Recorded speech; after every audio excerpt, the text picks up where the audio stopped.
HK Army is at it again with some top-notch creations that will be dropping soon, and this episode is brought to you by the new Alpha Air Tank from HK Army. These tanks are the lightest and most stylish tanks HK has ever created, and myself and Houston Heat were absolutely loving the feel and look of these Alpha Air Tanks in Las Vegas. Stay tuned to PTG and HK Army for the official launch date happening soon, and head over to hkarmy.com to secure yours when they drop. You are not going to believe how light the Alpha Air Tank is going to make your setup feel, and you can get it by going to hkarmy.com when they drop. This episode is brought to you by Lone Wolf Paintball. They are an amazing online supplier and have been around since the beginning of the game as Michigan's premier paintball field and paintball supplier since 1987. They are rapidly expanding into the online retail space and supplying everything you need to be the best paintball player you can be. They have got it all. Head over to lonewolfpaintball.com and shop all of your favorite brands. And they also boast amazing customer service and will have this out to you with same-day shipping, which is amazing. It's always nice to know that your stuff is on its way immediately so you can start to use it that very next weekend of play. Check out their YouTube, Lone Wolf Paintball, and their Instagram at Lone Wolf PB, and stay up to date with all of their deals and sales. Play the Game podcast is immensely honored to have them on board, and we cannot wait for you guys to check out lonewolfpaintball.com and become a part of their community. What's going on, PTG Nation? Thank you guys so much for tuning in. This episode, we have Archie Montemayor, multiple-time MVP, one of the best to ever play the game, and somebody who is incredibly insightful. Every time we have Archie on the show, it's an absolute honor to be able to sit there and listen and really get a sneak peek inside what goes on in that mind and how he has been able to achieve greatness in all things he does. His takes are often quite different than the average individual. They are often very thought-provoking and push back on norms of what it takes to reach these heights. But from somebody that has absolutely reached them in many different facets of life, always incredibly valuable and just a great perspective on life itself. So without further ado, we're going to hop in the show. That was an insane inside move by Marcelo Margot. Great communication. And the crowd starts chanting Harmon. Great shot by all the guys. So Tyler Harmon saved that game. He came out with 2 wins. Marcelo Margot was on fire.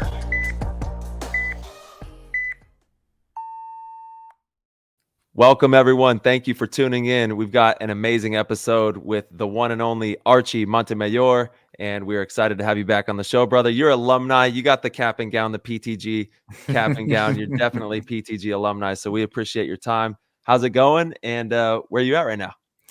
It's going well. I'm at my home here in Austin. Probably a little bit different scenery than you guys have seen me in the past. We moved into a property of ours and kind of getting situated over here over the last couple of months. So, yeah, a new familiar spot for me. Yeah, but sauna. Yeah, dude.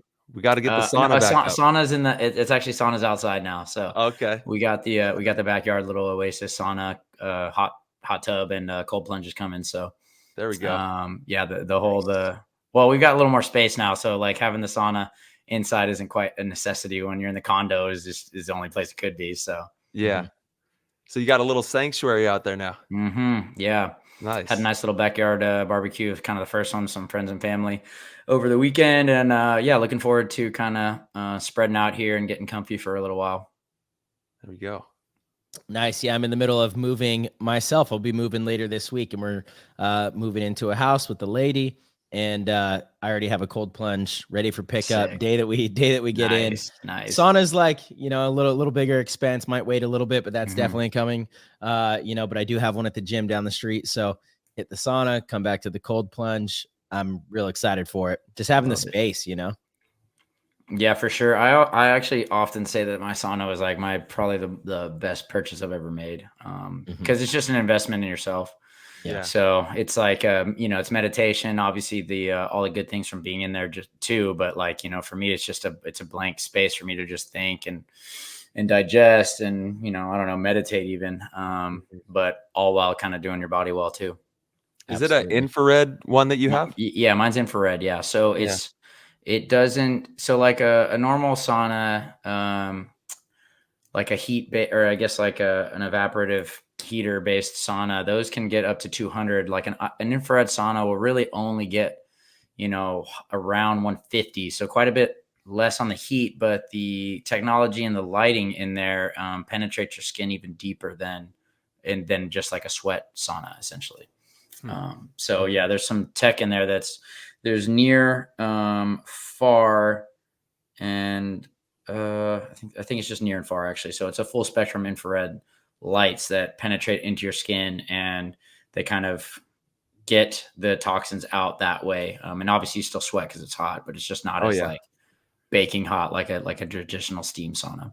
And March, isn't it like what is it, 50 minutes or 60 minutes a week? Accumulative of going into the sauna does something for like your heat shock proteins or something like that?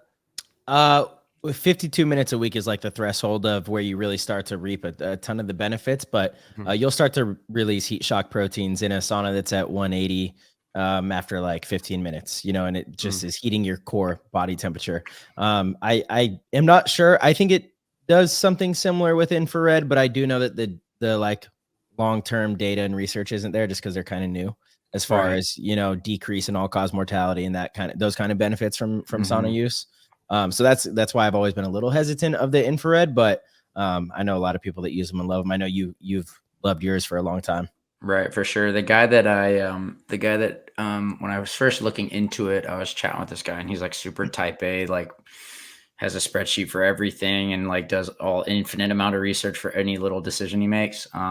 And he kind of put me on the one that we got. So even though I didn't maybe necessarily do all my own research on it, I trusted his spreadsheet that was pretty thorough. He did the work. Nice.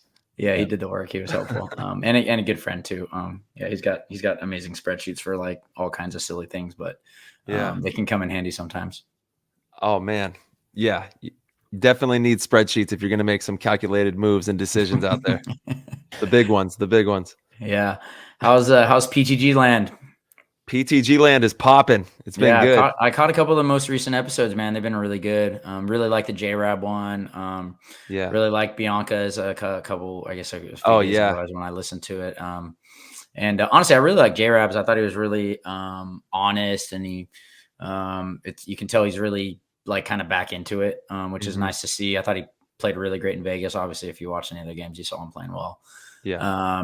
And so, that was kind of that was a good one. I think it had been a while for me to listen prior to that one, but coming after Vegas, obviously we had a good performance, and it just kind of, I had a feeling his would be really good, and it was. Yeah. And he was also talking about how Russian Legion is trying to create a new meta type of pace to the game, speeding up the pace and playing more points, which I thought was really interesting. Yeah, definitely interesting. I feel like if you followed them over the last like 5 years, that's definitely been how they've been trying to do things, and it is interesting, especially because they don't have that many guys, they kind of do run a low roster. So, definitely interesting strategy, but they definitely play that way. That's for sure. And it makes for really entertaining games, when I think of like over the last like 5 or 6 years, like some of my most memorable matches have been against those guys, whether it was on a Dynasty for the last few years or X Factor prior or the Kings. Yeah. Or the Kings. Yeah. Right. Cause I mean, honestly, that I would argue that year, 2019 kind of was like, they were just really formidable that year. And since then really. So yeah, it's been they've been probably my more exciting team to play against over the last several seasons. Yeah, I totally agree. That brand, I feel like, has always been part of their identity. They've always looked for, aggressive players. I know when I played with them in 2012, I'm not kidding. I've told this story on the show before, but they had a timer and kept track of how long you stayed at each bunker. And I remember having this one point in specific, I go down the field and I shot like 4 people on the Dorito side. We win the point. I'm not exaggerating. I had a great point. In my opinion, it was a stellar point. Went down the field, shot multiple people, won the point, was like the lead attacker on that side. And the coach pulled me over and was upset because he was like, we were only supposed to be at this spot for 15 seconds, that spot at 15 seconds. And you were at 17 seconds here and then 25 seconds here. And to me, I just fully disagreed with it. I'm like, I don't know what to tell you. Like, you want me to force it and get shot? That doesn't make sense. It worked and it worked. I mean, I didn't respond that way because I was, again, first year on the team, but that's how I felt. I was like, man, it's kind of wild, but they have a very rigid philosophy on how quickly you should be playing. Right. Was that a practice or a tournament? It was a practice. Yeah, right. So it's, it's interesting because also, like, I played for a Russian team in one of the millennium. It must have been 2018 because I believe it was before we played with the Kings. And I played semi-pro, and it was one of the old Russian coaches, Max. And he very similarly gave me some kind of like, all right, this point is 60 seconds long and you need to be over here in 20 seconds, and like at the 50 or beyond it. Yeah. And so it's just funny because, like, we ended up winning that tournament, and like in this point in specific, I'll like never really forget it. We were beating this team, and it was in the prelims. We'd won all of our games so far, and he gave me this like real strict set of things, and we're up like 4-0 or whatever. And I think it was Mercy at 5. So we're just beating the crap out of this team, but he wanted me to do things in a very specific and super aggressive way. And even though like we won that next point in like, a barely over a minute, he was like, hey, I told you this much time. And, it's funny because I was like, okay, cool. Yeah, Max was my coach. Right. He was on my coach at that time. And so, but when you think about it, especially if it like at a practice, and I guess that match would argue it is a practice because we were beating them down and we hadn't lost any games. But it's interesting, like kind of problem solving mindset where if he's selling you need to only be here for 10 seconds. Well, even if everybody's on you, you're trying to find a way to solve that problem, and not to say that you need to do that at all times, but if you can solve that problem, then potentially you might find more creative ways to do things if you need to in certain circumstances. Right.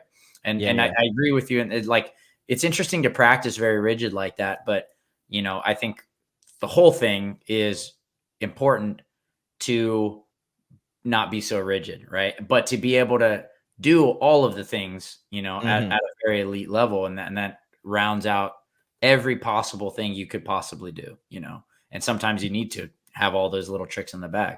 Certainly. Yeah. But I mean, I love the way the Russians approach the game. I love the way they play the game. They definitely are very unique. They can be very aggressive. They'll play bunkers on the field that nobody even thinks about playing consistently. And, they're one of those teams that it's so hard to scout them because you really don't know what they're going to do. And they always play so unique and uniquely different than almost every other team you play, And I know, like, for us, we played them twice in Vegas, and both games they played us quite differently. And also both games they gave me problems that I hadn't seen yet from any other team at practice or the tournament, So it's just really interesting to have to go up against stuff you haven't seen and be able to creatively find solutions. And again, that's probably why I like playing those guys so much. No, I agree. And they do a weird thing where they'll play spots that are objectively not very good, and they find ways to make them good and put pressure on you in ways that you're like, where, for example, in Vegas, Kirill going to that pin, like completely trapped me in the back center. I was like, where's this paint coming from? I have no idea where this paint's coming from the first point, And then like, it wasn't until a few points later, I'm like, oh, he's going to the pin and like shooting inside, trapping our two guys in the back center. What a weird thing, but so effective, know?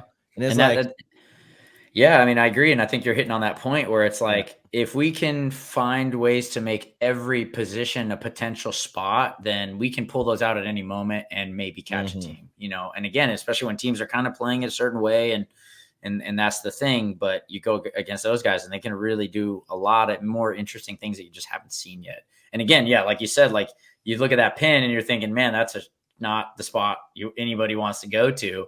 And you just don't expect it, and that's the whole point about, you let your guard down and they could potentially take advantage of that.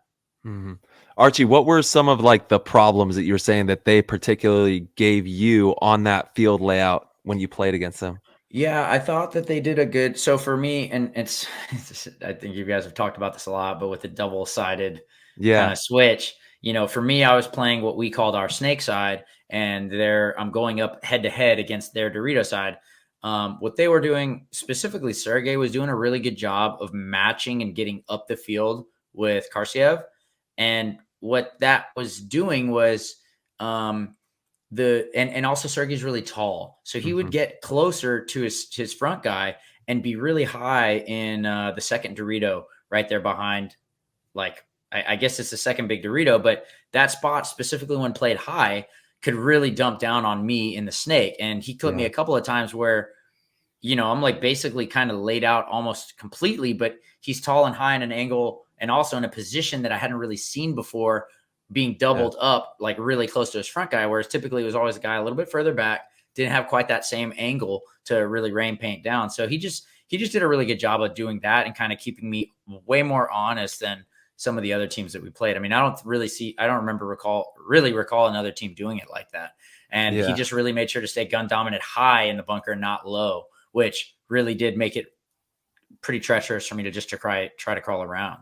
And he's one of the only players in the league that can even do that too, because he's so dang tall. Right. Yeah. And again, that's just a unique set of unique situation that only played out for them. And he caught me a couple of times, and that may or may not have cost us a match, potentially could have cost us points and definitely could have cost us a match, and those are just mistakes that I was forced to make for the first time against them, and that's like, really, that's what about creating an advantage for your team. Yeah. Yeah. The flow of the Vegas layout was a lot of fun. The snake side was obviously a little bit quicker than the Dorito side, but there were times that we saw, like the Hurricanes, where they would charge it down the Doritos, Yeah. I think in general, the layout was a lot of fun. I thought it was really interesting. Me personally, I'm not a fan of the switched thing, but I do think that layout played pretty fun. I think it did play. I mean, it's interesting because a lot of games there were plenty of games that were low scoring, and there weren't like a lot of high scoring games. So like, I could see why you could say it was kind of boring, but like, I don't know. I guess when you get deep into a tournament, like those little details that separate the winners and the losers always end up just being so important. And it's just like kind of like a mind melt of, who's going to make one stupid mistake and who's going to pull something off that maybe they shouldn't.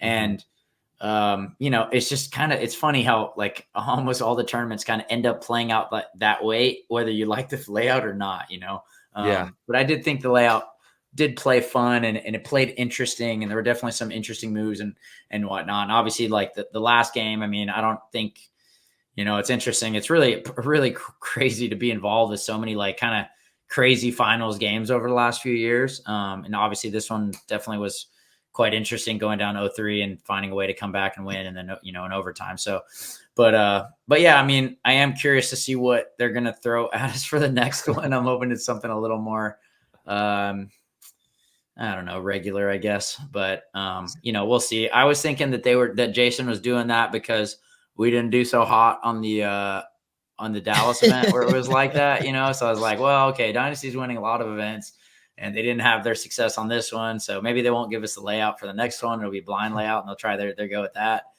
But I am curious nonetheless to see how it plays out. It's going to be 2 snakes straight down the middle of the field and then Doritos all on the edges. Dude, I want that so badly. That'd be tight.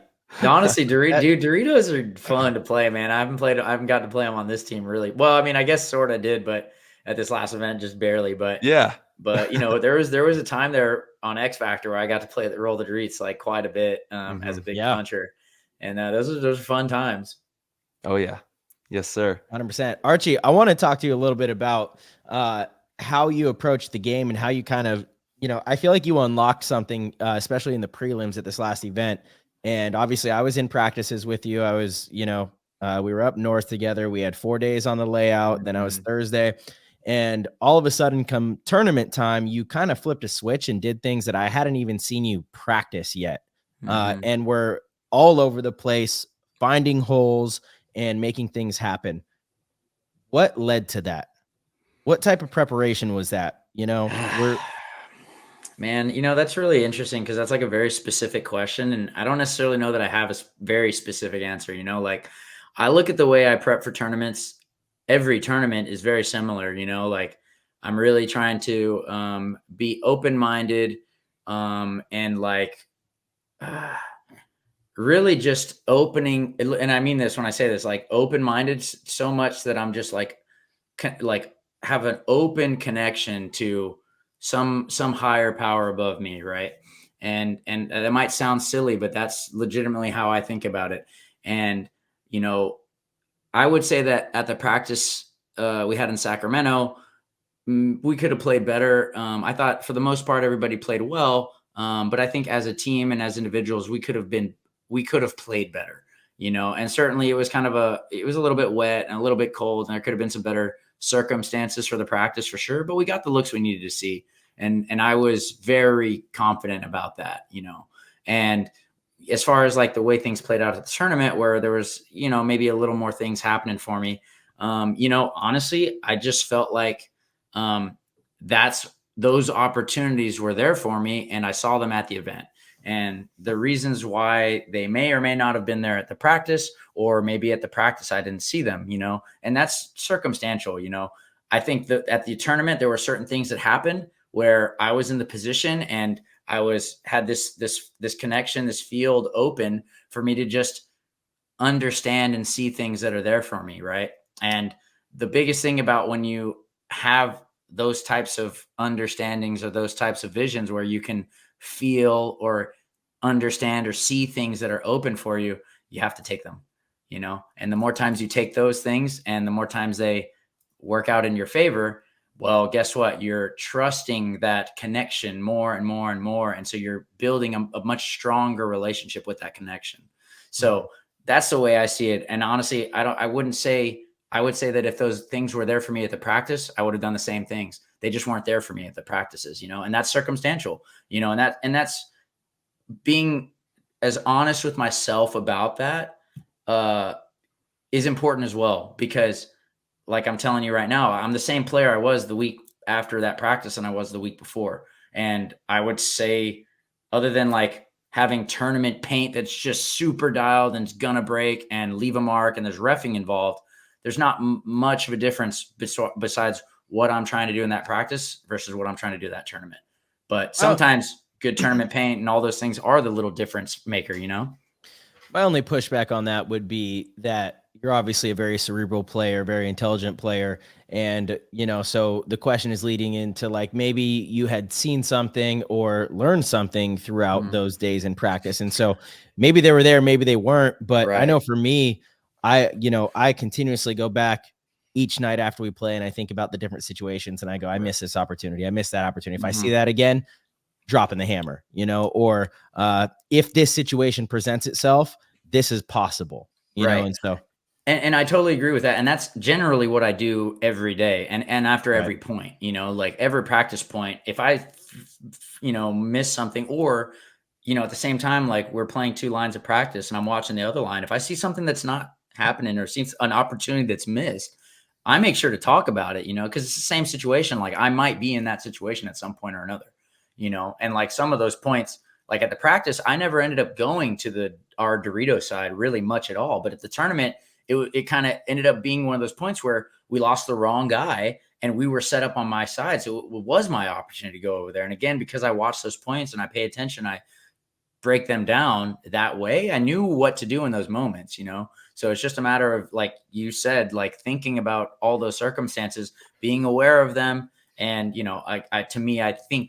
I think of this next step for me personally, not anybody else in particular, but for me personally, is just opening that field and being aware. And at that point, if they come, they align for me, I'm just trying to make sure that I'm connected enough so that I can make those right plays in those right times, and that's kind of the way I look at it. But a lot of the things like what you described, I mean, to me, those are like automatic things, and so it's even hard for me to talk about them a lot because it's just like so ingrained, just like, it's like obviously you're doing there's that. So many million things that we do just as like a habitual practice that, if I like pointed it out to you, you'd be like, oh yeah. And then you'd explain it for like 10 minutes. But for you don't even think to explain it because it's so natural, it's like, it's as natural as breathing for you, So, but yeah, I mean, again, it takes a lot of work and effort and thought to get to that point, even, before, and again, like, that's what I wanted to hit on, because that's exactly right. It takes a lot of thought effort. Like you really have to allocate a good amount of time to just thinking about all of these different situations. It doesn't just land in your head. Like there's hours and hours of thought preparation that go into knowing how to make that transition or when to cut that route and go bunker out two people, it's preparation. Yeah, one of the things that I notice, especially when I'm watching people play, which if you want to be like, I mean, honestly, this is a question I would recommend for any paintball player, actually any person, any human being to ask themselves. And it's just like, where do I want to be? Like, and that can be you can ask yourself that question for any facet in your life. Like, where do I want to be physically? Where do I want to be mentally? Where do I want to be in my hobbies? Where do I want to be in my job? Right? Like, where do I want to be? How serious do I want to be about any of these things? Right? And, like in paintball is where I'm going to make this relation, but like, how if do you want to be the best? Do you want to be like the best of the best? Do you want to be the best of all time? Like how you answer that question is likely how you're going to think and work, towards that. So if you want to be the fucking one of the best ever, it takes that level of thought, that level of preparation, that level of intent, and for those that just want to play pro or want to do it as a weekend hobby, which there's a million things to take away from paintball, and you don't have to be a professional player to take those things away, man. That's why this sport is super awesome and magnetic, but again, if you want to do certain things, like there are tolls you just got to pay, and for me, like I want to be one of the best. And so you got to pay the toll, it's not just given to you. You got to do all those things. And so like, in this situation, when I play paintball, I've thought about every circumstance over and over and over and over and over and over and over again before I got onto the field, And so when I can relate like how I would watch myself play paintball versus how I would watch a divisional paintball player play, you watch a divisional paintball player and they're playing paintball right now. They're playing right now and making decisions right now. I've made decisions for 20 years. And I'm out there and I'm like, this decision has been made. I've made this decision a million times before. Right. Mm-hmm. And it's that level of certainty that can separate you. But again, it doesn't happen on the field when you've got a guy shooting at you. It happens way, way, way before that, like at the moment of conception, almost when you first started playing paintball, like that's the level of difference from the first time you have a thought to where, oh, that's how ingrained it is. And that's what makes you elite. Mm-hmm. Yeah. You got to clock in. You got to do the work. I mean, yeah, right. Exactly right, dude. I mean, what masters haven't, Yeah. You got to clock in. Love that. I really love the conversation about thinking about the game more than you're playing the game, because you can only play the game, especially paintball's unique. I mean, the reality is we can only play 2 to 3 days a week, maybe. No, I could count on one hand the amount of people that I know that can go and play paintball every single day, right? We just don't have the infrastructure for it. They just don't know that many people. But you can think about the game all the time. You can watch film and learn and realize and understand situations and recognize, all right, this formation didn't work, and this player likes to do this. That player likes to do that. You can get these reps by watching others. You get these reps by making them up in your mind. And the more experience you get, the more situations you can make up. And the more situations you can make up, the more that you're prepared for on the field, like you're filling up that bank, the 100%. bankroll of ideas and thoughts and decisions. And again, if they're already in here, then when you're playing and you're getting shot at by multiple guys and everything is happening around you and people are yelling at you, giving you codes, whatever, it's just less for you to have to compute in those critical moments, and again, like when you're calm in those critical moments, you're able to even make those better decisions. It's interesting. Sorry, Arch, we done? No, you're good. You're good. Yeah. When I was a kid, I mean, like middle school, and I had, just started playing. I was like probably 12 years old. So I've been playing for about 3 years, but I just started playing like airball type stuff. Right. And so I would be in school and I would take a piece of paper and I would make up a field and I would just draw, mirrored fields on each side. Right. And I would just put random bunkers in spots, but it was the same on each side. And then what I would do, and it's so funny, I just recognized really what I was doing. Cause I always told this story as I was like playing imaginary paintball on the paper, but I wasn't. I would take the field that I drew and then I would try to set a play that seemed like it had all the zones covered. right? I would take 5 guys and I would put them in places and have them look a certain direction. And then I'd be like, oh, there's a hole right here. So let's put someone here and look that way. And that's probably not how you should play today. You know, maybe there's a different style of how you would game plan.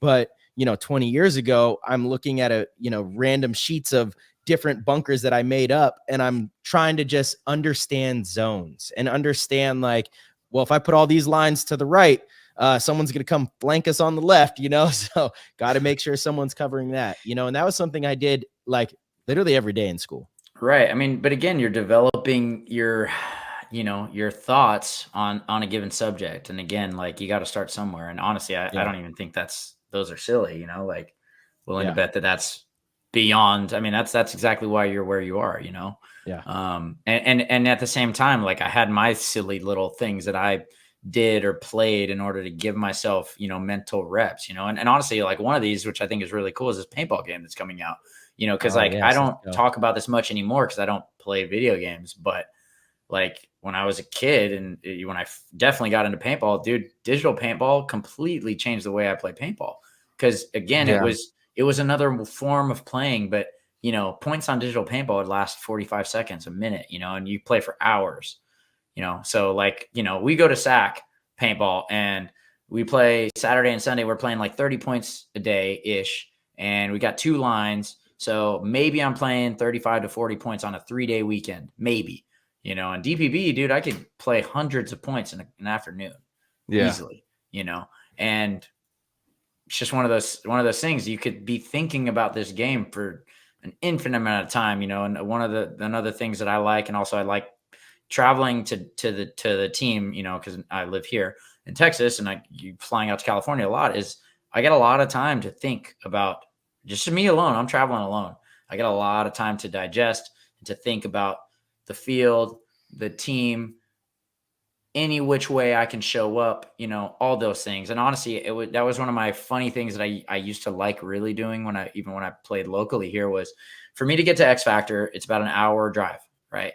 And Ryan's in Austin, and we had a couple of guys in Austin too. We could carpool, but I actually selfishly like to not carpool. I like to drive alone, because when you're alone, you get to just have your own thoughts and dissect things the way you wish to. And there's no back and forth, and you don't get caught on any tangents. You can just be real diligent with your thoughts.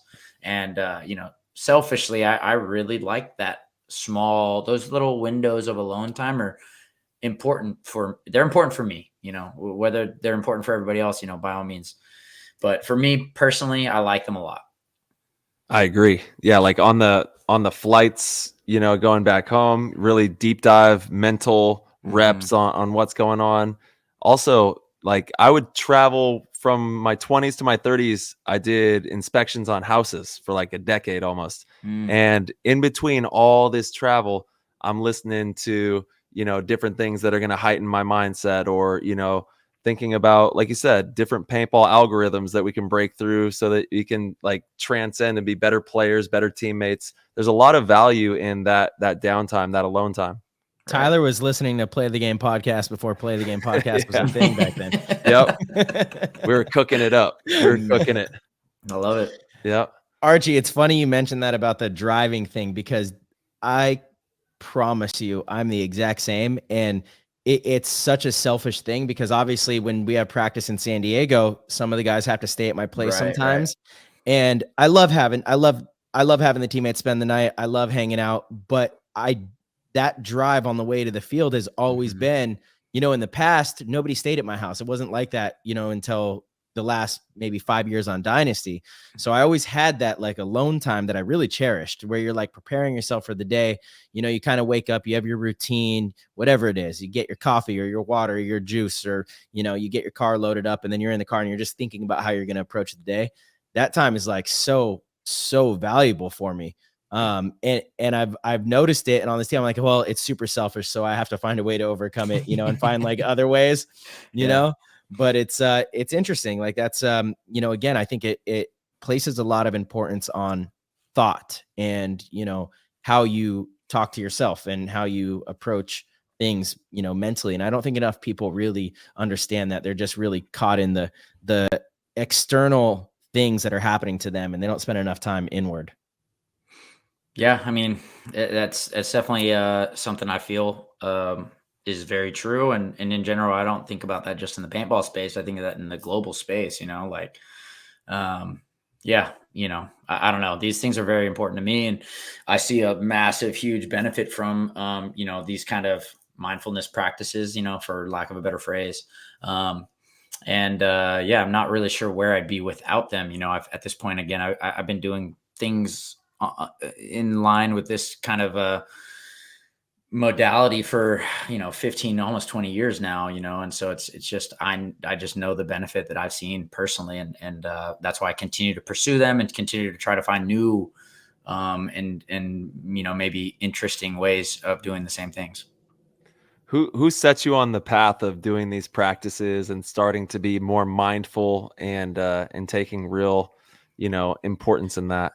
To be honest, unfortunately, I started when I was like probably around 19 or 20 years old, like very young. And I don't know that it was pointed in my direction I can't attribute that it was pointed towards me from somebody that I like looked up to or a mentor or anything like that.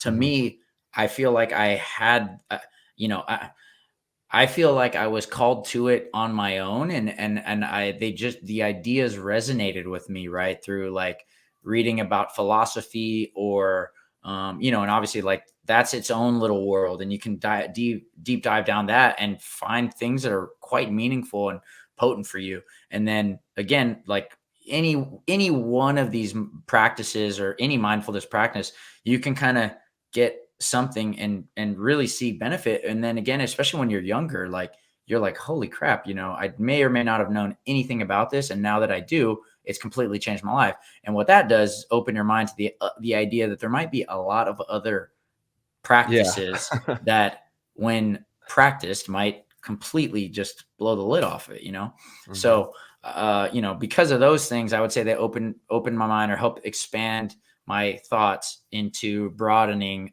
into other practices. and Yeah. and now I feel like my practices are very broad, and seen some shit and learned some shit and had some really interesting ideas and thoughts, and I'm just kind of here for the rest of those things, whatever's calling my name. I feel like I get pulled to these things, and I'm gonna investigate and suss them out. You gotta stay diversified, you know what I mean? Big time. Well, I mean, Diver again, like you just stay in one niche, that's going to be where you're at. But if you can Yeah. broaden and really just fully like develop everything, if you can, I mean, to some degree. And again, sometimes you just go and you check things out and you say, oh, you know what? Like, okay, I can see the benefit here. I'm feeling a little more called to do some other things. That's cool too. But, Mhm. having a broad awareness of a lot of different, practices in general, I think is going to kind of round you out and show you some things and potentially translate into other parts of your life. Yeah. Yeah, and I love what you said about just staying open to the possibilities, the endless possibilities, because Mhm. that's really how it works. Yeah. I mean, dude, the one thing about being open minded, and it's funny because this is like, you're talking about ego work too, when you're Yeah. learning things and understanding things. And as I've gotten older and more well rounded and more diversified and more experienced, really what I've come to realize is how little I actually know, you know. And when you realize that, it's quite inspiring. There's so much out there that I don't know. And it's funny because when we're, adolescent, you have this ego and you're really trying to be really good at whatever you're trying to do, and you think it really means a lot about who you are. But really the ego work is super important for you to level up so much more. And the best way to level up is to realize you don't know shit, Straight because up. that's going to keep you zestful to understand and learn things in a much bigger capacity. Mhm. Yeah, and it's much more efficient for your development process Mhm. to kill your ego, you know? Mhm. It will get Mhm. in the way of so much Right. growth. It'll close so many doors that you didn't even know you were closing because like, subliminally, you got in your own way and you didn't even know it, you know? Yeah. That's how it works. Yeah, that's a good point. Yeah. And again, like, yeah, these are just really good lessons, in general. Mhm. Ego work is one of the things that's really important. Just like a lot of these different things we've all been doing for a while now. But yeah, I don't know. I'm not sure how we ended up on this little corner of this topic. It's a tangent. I think it's an important one though. And I think everybody has to discover that process on their own, because there's something interesting when you're young, or you might not even be young. You just might be like on your first real quest to be great at something, and or learn something, or become an expert, quote unquote, in an area. And during that process, you go through, you might be reading, you might be learning from somebody you think is the best in that field. You might be gathering knowledge that you have no reason to believe is not true, right? So you're gathering this information, you're gathering this knowledge, you're getting to a point in whatever it is that you are pursuing, to where you're like, wow, I really understand this well. I know these facts. I learned these things. So there's no way that there's another side. I already did the work. Until you need more than one, because it could happen once and it's not enough, until you have this mind-blowing moment where you go, whoa, that wasn't true. That wasn't true, or it doesn't actually apply all the time. And it's this big, like, budunk kind of moment where you're like, whoa, okay, I was so certain about that thing. I was so certain because I did the work. I didn't cut corners. I got the information that is like certified, it's certified. It's got a stamp on it.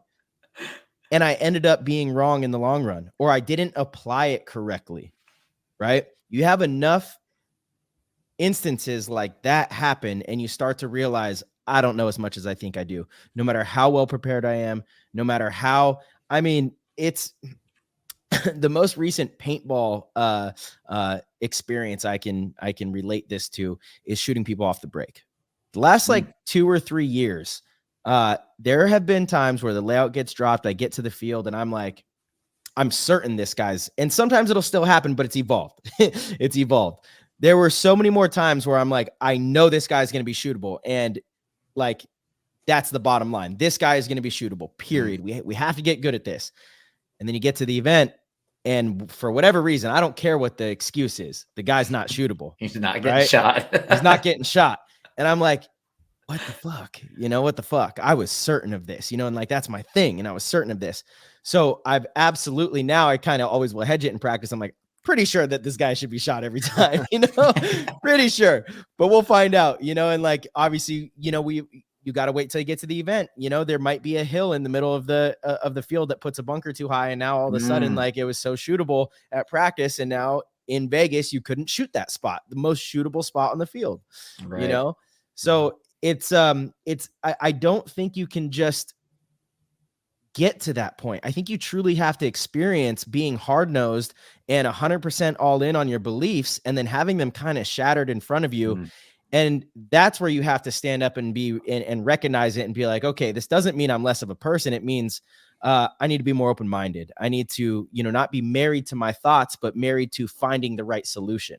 Right. And if you're married to finding the right solution rather than your ideas, then, you're open to being wrong. You're cool with being wrong, because ultimately the goal is to understand something better. It's to prevail. Exactly, right. Absolutely. It's to keep moving forward, right? Yeah.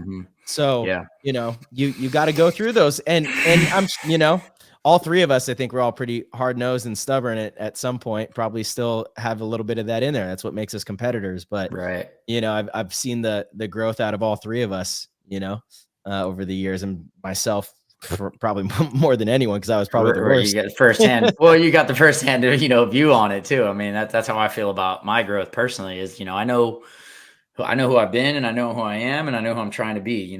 So it's interesting. So, but again, these are very important lessons, important things to be experiencing, and important things to be aware of, and I am very grateful to be where I'm at, in this present moment and all the previous moments, to be able to think about these things and for whatever reason, be aligned with these types of thoughts that continually evolve me, continually evolve the people I'm around, the team I'm around, and all those things.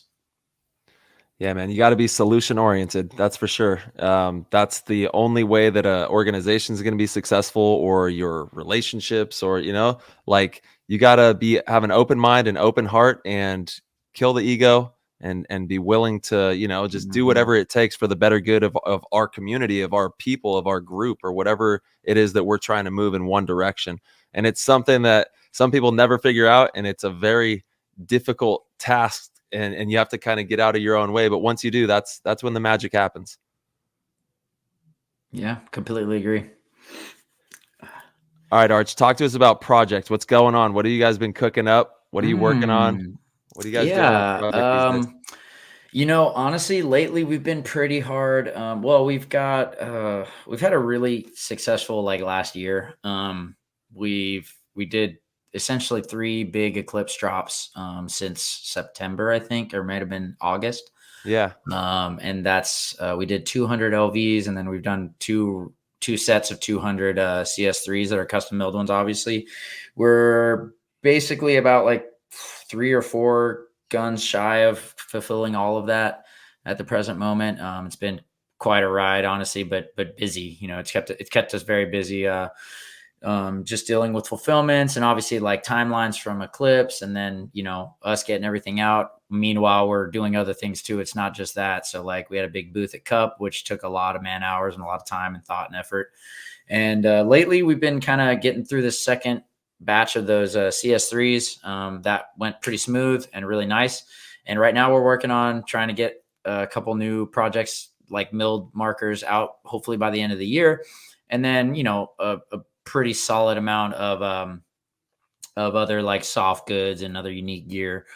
We've got a woven strap drop coming out on Thursday. So in a couple of days from now, which at this point, I'm not sure when this is airing, but, Yeah.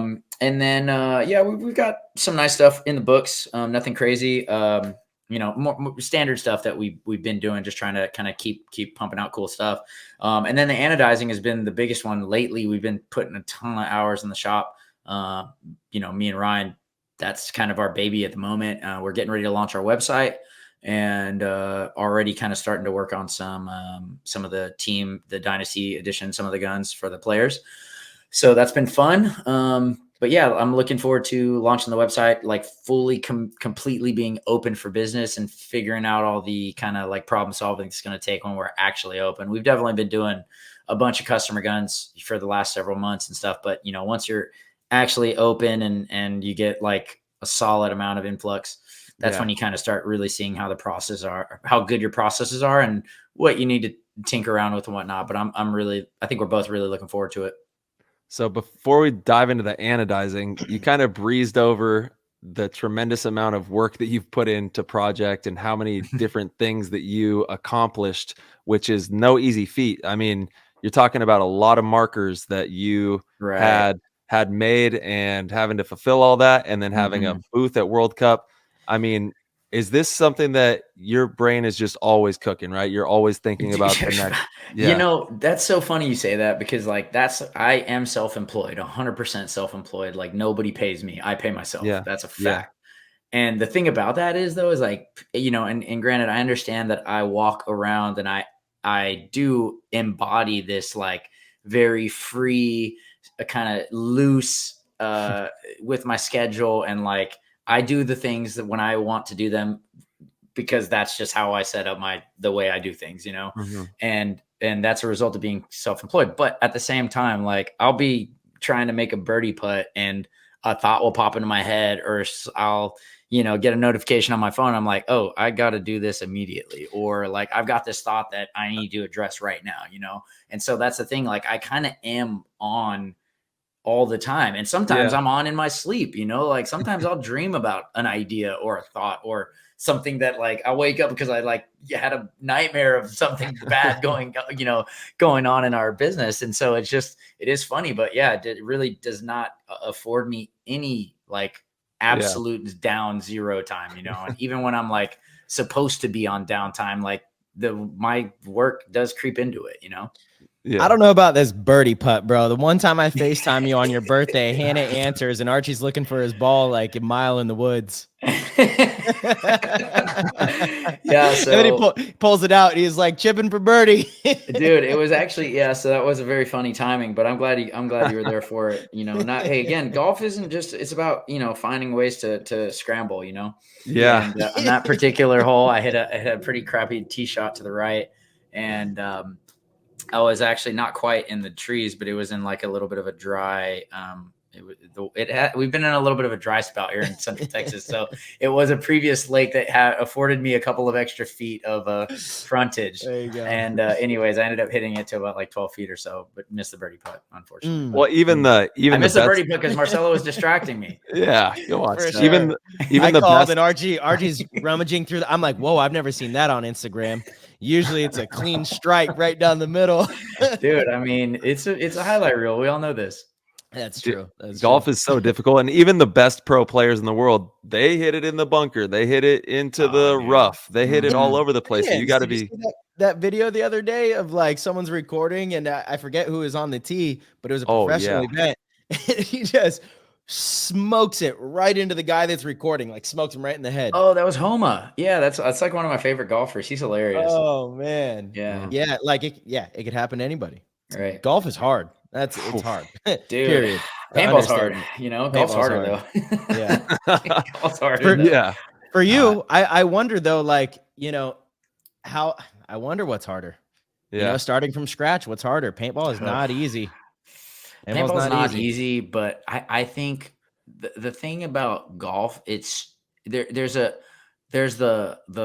thought process, which is one beast, but then just the actualizing the room for error when hitting a golf ball, it's just like very small, and even just to even understand the swing is very hard for a lot. I mean, that's why most people are not good at golf, because they don't understand the swing at all. I can make the same argument for paintball, the room for error and hitting your shot and missing your shot, and like body mechanics of like turning your hip into, like, I don't know. I can make a lot of the same arguments. Well, it's just so natural to us. Here's what I would say. And I don't disagree with you, but what I would say is, like, honestly, if like one of the best professional golfers, like one of the best, decided to do something else at an early age, right? They would probably be one of the best at whatever that is, outside of like a physical limitation. Like, if like Scotty Scheffler's trying to be a linebacker in the NFL, like that's not going to work. But if he wanted to be like, maybe not a skilled position where you just need to be an absolute athlete, but of course. Because that's the one thing that doesn't quite translate when you're talking about a physical sport where you need to be just a specimen, right?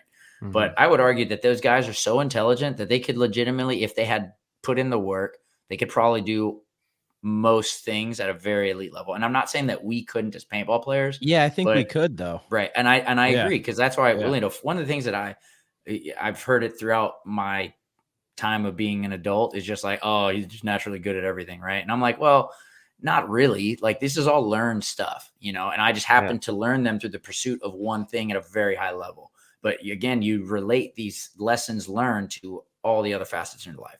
So I would relate that to anybody else that's at the top tier of whatever they're doing in the world. Like, they're all in those positions for a reason, and likely it's a part of their practices, their intent, their mentality, and also just the way in which they process things and ideas and thoughts. 100%. Yeah, I'm a big fan of golf. So we all three got to get together at some point and play some golf. Dude, I'm always in. I'm always down for golf, man. Yeah. I love it. I'm not playing as much as I like to, but been busy. But it's funny because like I feel like now last few years I've been pretty dialed. Like, I'm pretty consistently shooting in the 70s, and I haven't even hit the range in like a solid year. It's just mostly just playing rounds, but not very often. Maybe bring your clubs out for weekend one practice and stay an extra day. Stay at my house in San Diego. Yeah, both of our practices. Yeah, I'm down. Yeah, let's do it. Cool. Yeah, I'll bring them. Sweet. Yeah, I haven't been in a while. It'll be fun. Let's book it. Yeah, hell yeah. Nice. There you go. All right. Podcast just got better. Golf session. Got a tea time. Got a tea time. So the website for Tekniq is going to be dropping here very shortly. I'm hoping within like 2 weeks. Yeah. I mean, we saw another run of it today. Oddly enough, we happened to look at it again today. We were getting some images going and like the overall layout. There's a few things, a few little small tweaks and changes we need to make, but overall we're pretty much ready for it. And our site guy's real good, and it's pretty close to being dialed in. So once that happens, we'll be posting it on our socials and everything, and people, will be aware of it. But in the meantime, our Instagram is kind of the best place to look at our examples of the work and kind of what we've been doing lately. And obviously we don't have everything up there, but we keep putting stuff up there every week or so. What does the future of anodizing or like the next frontier of anodizing look like? Are there new innovations that can be incorporated, or is it kind of something? Well, yeah, I would say the most interesting new innovation, and it all depends though, because like, the thing about anodizing is it's art, like that's what it is. It's an artistic vision on your gun, on your marker. And so like, why is one thing cool versus another thing? I mean, that's just the beauty is in the eye of the beholder, right? But like a lot of paintball culture is around old ideas, and so like to me personally, I like older looking anos, like like acid wash, which for a while didn't really exist in the late aughts or even like the 2010s, and now those are coming back, and like it's just interesting. But as far as like new technique, one technique that I'm really fascinated with over the last couple years, and it hasn't really been like perfected or like mass produced yet, but they're able to like print like a photograph on the side of a barrel, like, I don't know if you guys have seen this, but like I've seen a barrel, and like, I know Tyler from Aesthetic is trying to figure out how to do it, and he's got some examples, but like Caustic is literally put a photo of like the Last Supper on the side of a barrel. And like to see that done, it like on an anodized surface is just like, holy moly, that's incredible. Like the detail, the coloring, right? And not to say that I think it would look cool to have that on the side of my gun, but potentially that's what's possible. And then from that, opens a wide world of potential ideas that you can put on the paper, But I also tend to like kind of older school ideas and looks personally. But do you guys, for your limited drops that you do on the markers, do you guys do custom anos on those, or those like stock colors? Yeah, we do, not for all of them. We do for like a smaller amount of them, So like on the guns that we did, so like, since August we did we're just shy of 600 markers, right? And most of those I would probably say like, bro, 600, holy smokes. Yeah, it's a lot, dude. I know it really is. And again, like, it's interesting because like now the space that we're in is pretty competitive, and a lot of other people are getting into this similar space. But I'm really proud of what Ryan and I have done. Like, dude, it's Ryan and myself, and we have one guy that's semi part-time, and other than that, it's just us two. And we do a lot of, we've got a lot of great customers. We've got a lot of good ideas. We have Nick Laval, which I've talked about before. He helps us with a lot of our design work, so he's pretty heavily involved as well. And I don't want to understate that, but we're definitely we're a small business, dude. Like, we are a small business, and so we take it very serious, and we're very proud of what we've done so far, and we're looking to continue to push and not just push ourselves, but push everybody. In the sense of like just kind of really raising the bar. And I think we've done a really good job of that too, because now I look at our competitors and other people in the space, and honestly, it's a great time for the consumer in paintball right now. Like, everything is getting pushed to the nth degree, and a lot of companies are coming out with awesome products, So I just think in general, like as a consumer, it's a great time to be in the space. Yeah, and you got a great team. Ryan and Nick are two of the best people in the game. Absolutely, dude. Right. And again, like two of the best people, and like that really, that goes a long way in everything you do. Like, being a good person it's going to help you out in everything you do. Yeah. Again, like, I mean, I could ask everybody that I know about Ryan or Nick, and they're all going to say the exact same thing. They're great people. Archie, let's elaborate on that. It's a good segue, actually, because, you and I talked on the phone earlier today, and maybe it was yesterday, actually, but and we kind of discussed that exact thing, and the people around you and the team Dynasty, and like kind of the run that the team's been on, and a little bit of the the magic, what that means. You kind of alluded to that. Yeah. So if you'd like to kind of elaborate on how you think that could help your team. Right. Well, I mean, dude, like when, we'll talk about Dynasty first. So like when you talk about this team, this iteration of the team, and, obviously the run we're on is insane. I can't imagine it would ever be done again, to be honest. Like, I don't know. I know the number by heart from when I've been here, which is 7 tournaments in 10 events. Right. We've won 10 of the last 15 majors. 10 of the last 15, right? And for me, it's been 7 in the last 10, right? And that's just insane. Like, especially in the modern game. The modern game is, there are no easy games. Everybody's putting in a lot of effort. And when you look at it, and don't get me wrong, we've won 7, like since I've been here, 7 tournaments. And sure, a couple of those, we kind of blew out everybody. But in some of them, it was like, dude, we could have been knocked out many times, and to still find those ways to win in those moments, and like Las Vegas is a great example of that. We're down 3 against a really formidable team. It just, how are we going to win that game? And the reality is, the reason why Dynasty has been so formidable for the last several seasons is because of everything. Anybody involved with the team, everybody involved with the team. That includes the support base of fans, the support base of the Champions Club, even the fans of Hormesis and the fans of Project and the fans of PTG and the fans of the Spick and Span show. All these people that are being connected, uplifted, inspired by all the group of the team, right? All the Dynasty. Our support staff is a part of this. Our management staff is a part of this. Every single individual player is a part of this. And that's not just the guys that are playing on the field in every single point. It's also the guys in there that are pushing those guys to be their best at all moments, right? So everything is the reason why Dynasty is so good right now, and so consistent right now. It's everything. It's the team psyche. It's the team spirit. It's, everybody being on the same page, everybody giving up something to play for this team, and everybody knows we're all giving up something to play for this team. All those little details that at the end of the day matter. And for us, they're mattering in our favor, and they're mattering in our belief system and in the way in which we think that no matter what, until that buzzer hits 0, we have a chance, and we have a damn good chance, and that's the way I see it.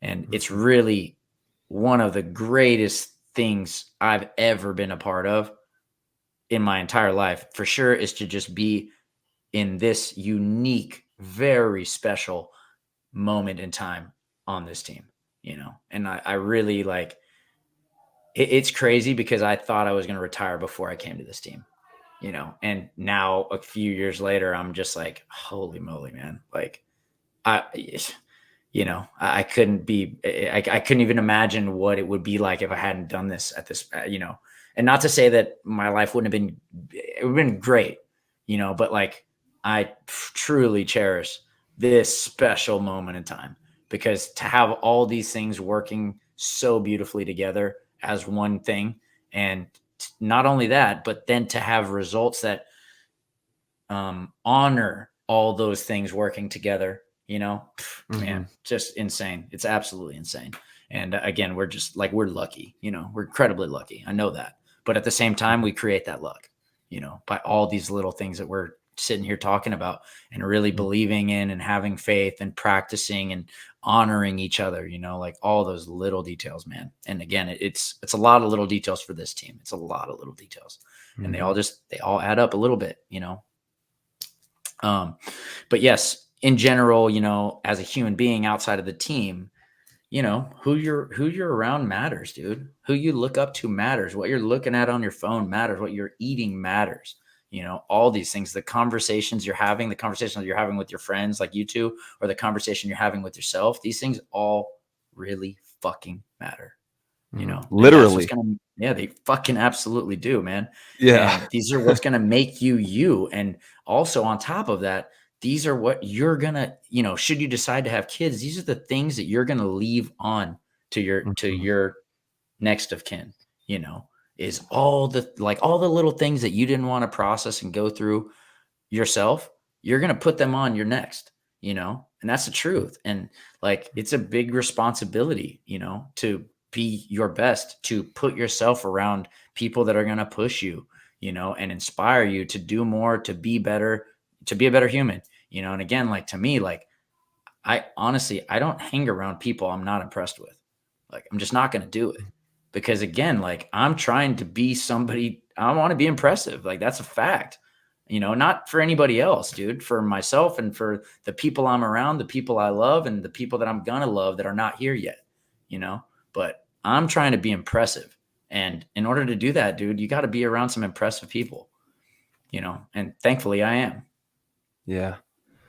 Yeah, it's so important, the relationships, relativity, the way that you move in relativeness to everything around you and how you create that paradigm is going to shape your reality and the types of things you're able to accomplish. So it's of the utmost important to build those relationships in a particular way that's going to move you forward and keep it booming. And I do want to talk about the finals through your eyes, because you guys went down 3. Walk us through what that was like and how you processed that, and then kind of walk us through the finals there. Right. So, I've had this interesting little idea in my head for a little while now. I'm being honest when I say this, but like, I've been seeing the future. I've been really understanding the future well. And, this tournament was really no different than some of the others in that regard. We lost the first point. It was kind of a quick point. They shot us off the break. Okay, cool. And that was like I only got shot off the break in this tournament like once or twice. And that one was the first point in the finals. I'm like, all right, cool. Got my number. They probably trying to do that, obviously. And the second point, we go down again. All right, cool, whatever. Quick point, not a big deal. Third point, same thing. Kind of, I think with the third point, we may or may not have kind of been in the point, but it was still over relatively quick. And I think Skinny, once we got the critical kill, Skinny hit it, and we still had plenty of time. And, it's funny because like the next day, I remember in our Champs Club on Facebook, Steve, who's one of our pit managers, and, obviously he's one of the parts of the reason, one of the many reasons I was talking about a second ago on the success of the team is he's one of those reasons. But he said the quote of the tournament was in the finals when we went down 0-3. And actually, just so I don't butcher it, I'm just going to pull it up real quick. Steve's such a good guy. He's a really good Steve's dude. The man. Yeah. And honestly, this one is funny because I don't necessarily remember saying it, but I definitely know that I did say it the way he said I said it. Let's see here. I'm almost there. I actually saw Steve at the Vegas airport at like the baggage claim before the tournament started. I was like, okay. Steve, he's just great. He's a good dude. Yeah, he's the man. So he goes, quote of the tournament, after going down 0-3 to the Hurricanes, Archie walked off the field into the pit and said, "We have them right where we want them." And he goes, no irony, no sarcasm, no joking, just a matter of fact, never a doubt. And the whole team knew it. And honestly, I'm being dead ass honest when I say this. I knew we were going to win. Even in that moment, I knew we were going to win. The only thing that I didn't know was the circumstances for how it was going to play out. But when it was 0-3, all that was going on in my head was that, well, I guess we have to come back from 3 down. It was just, I knew we were going to win. So I was like, oh, wow. So the story is going to be, we came back from 3 down. Cool. But I think that's just how it had to be. I think the reason that works is because everyone believed that. Totally agree with you. And we had talked about that. It's like, so weird. No one in the pit is, like devastated at that point, and even Danny being the new guy, I feel like he knew we were going to come back. Yeah. He's like, exactly. And that's what I'm saying. Like that's an insane level of power we're wielding right there, to be in those moments and to be looking around. Everybody's just like, yeah, sweet. Cool. All right. Got to win 3 points, whatever. But the hypercritical athlete in me says, but shit, we shouldn't be in those situations. How can we be better? What are we doing wrong? I totally agree. And honestly, like that statement you're just saying reminds me of a photo from World Cup last year where we had won the tournament and Alex and Ryan are out there talking on the field about a shot or something. And it was over already. Right. It's just like, over. We'd already won. It's over. And they're out there like walking the field. Well, it was the first. To be fair, it was the first time either of them walked the field the whole weekend, probably. So that's fair.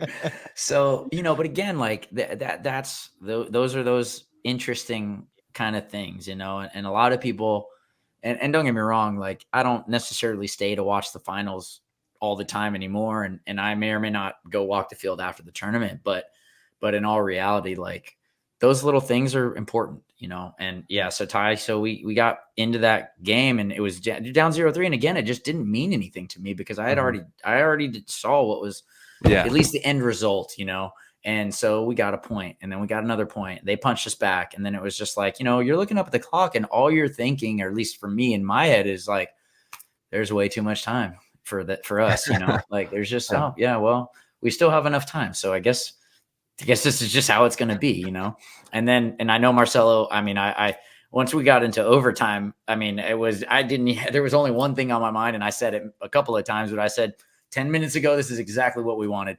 And honestly, once it was there, it was just like they don't stand a chance.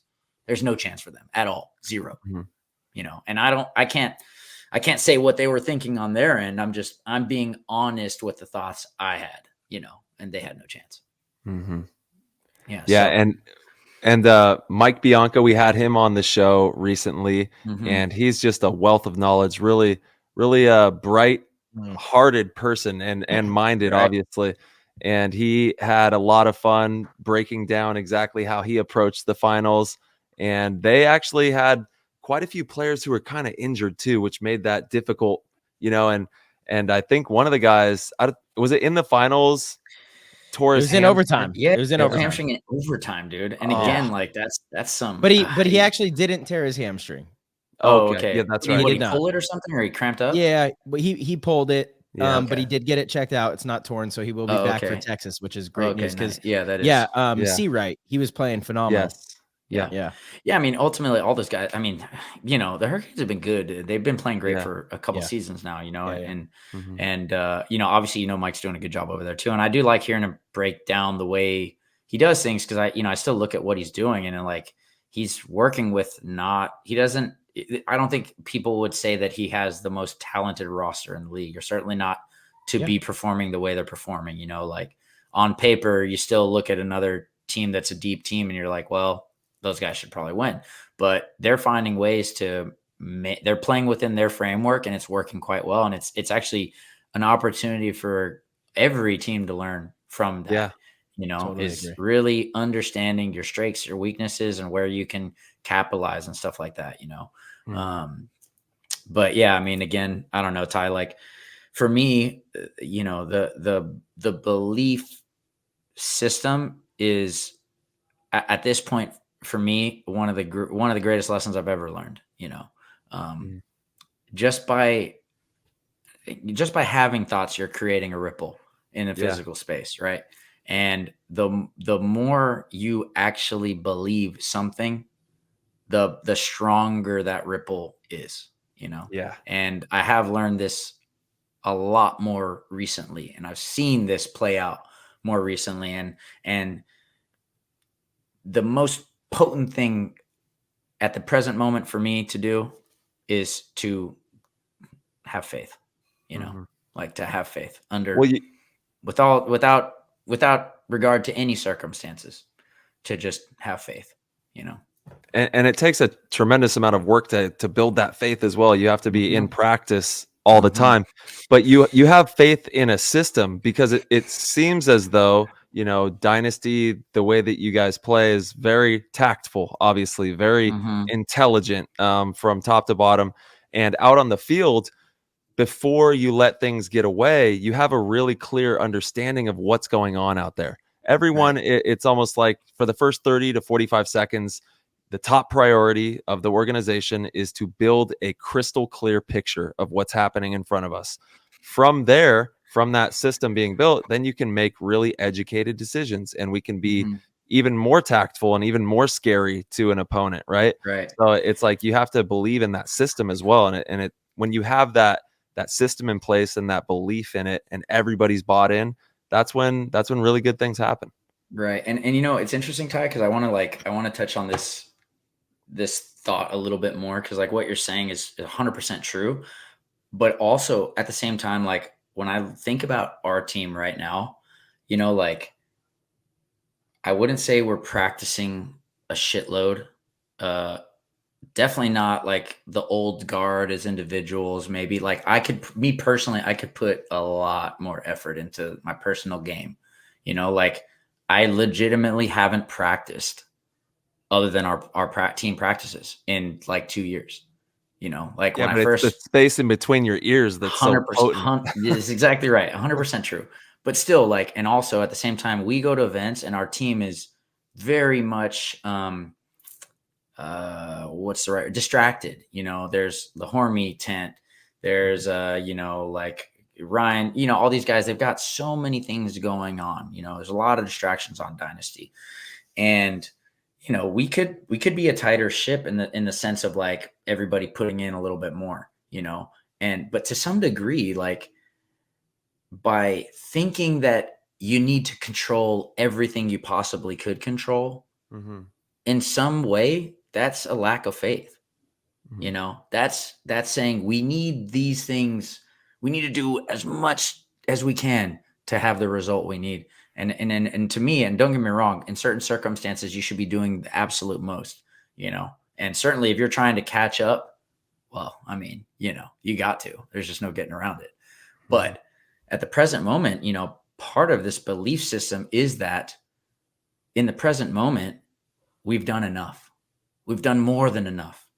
And any feeling of lack or any feeling of I need to control this one little thing a little bit more may or may not be detrimental to your team's success, because by feeling the need to do something, you're essentially saying you can't do it without it. And your thoughts, like I said, how much you believe those thoughts ripples out and may or may not alter what happens, And so for me personally, the ultimate faith, and don't get me wrong, it's not like you can just trick yourself into actually believing things. It's a lot harder than that, and I don't mind sharing secrets like this because as long as it took me to get to this point, that's how long I've been practicing it. So even if I told you and you really want to believe as much as I do, good fucking luck. we had kind of talked about that too before, Arch, but yeah, it's 100%. It's like, it's not that easy, like we're fine sharing stuff on Play the Game, because it's one thing to hear it and it's an entirely different thing to actually execute. Some of the concepts. Again, to hear it through your ears is one thing, but to hear it and actually understand or resonate or be like, that's not fucking crazy. That's a whole other game, Yeah, totally. So. I will say I haven't reached, your and Ryan and Alex and Yosh's level of mastery in not needing to do. I'm still at the point where I need to do everything to try to have a good event, but that's just where I'm at, and it's what keeps me. It's what keeps me, in a place mentally where when we are in those matches down 0-3, I know that that's part of what allows me to be confident, For sure. And I love that. And I've been there too. Like I'm just, for me at the present moment, like I'm just divided, and that's just the truth. Like paintball is not my, like, it isn't that for me anymore. And ultimately, like, what do I have to say about me being divided and still continuing to compete? Right. Well, like, you know what, if I'm still doing it, like I do believe that everything I'm doing is enough, is more than enough. And on top of that, I'm not just believing in me, I'm believing in everything that everybody else is doing. And I trust that whatever it is they're doing, that's what's aligning them for our team's benefit, to the best of the abilities. Because again, if you're doing too much of one thing and it's taken away from other things in your life, well, that may or may not line up well for our team either. And so that's what I'm saying is about, in the grand scheme of it all, like I'm not judging anybody's input and nobody's judging my input. And at the same time, we're still finding ways because of all the little things that are just adding up in a very meaningful and powerful way. I know this move. Hold on. This is an old Jedi mind trick where you trick your opponents into not doing anything. Damn it, he's on to me. I know this. Nice try, dude. Can't fucking pull it over Tyler. Dude, the reality is it's sad and sometimes frustrating for me because, again, I know what I'm doing every day, and then we go to practice and like everyone's out playing me and Archie's stunting, and I'm happy for him, but I'm like, what the fuck, dude? Hey, I'm like, when you came back from Burning Man and literally just dude, that event I was on fire. You are just stunting, you know? I'm like, dude, what in the hell? I've played this layout almost 2 weekends now. But see, that's what I'm saying. Like, I knew I was gonna miss that weekend, and since before I'd even gone to that Burning Man trip, I was just like, dude, I'm gonna be coming out of this desert fuming, just on fire, bro.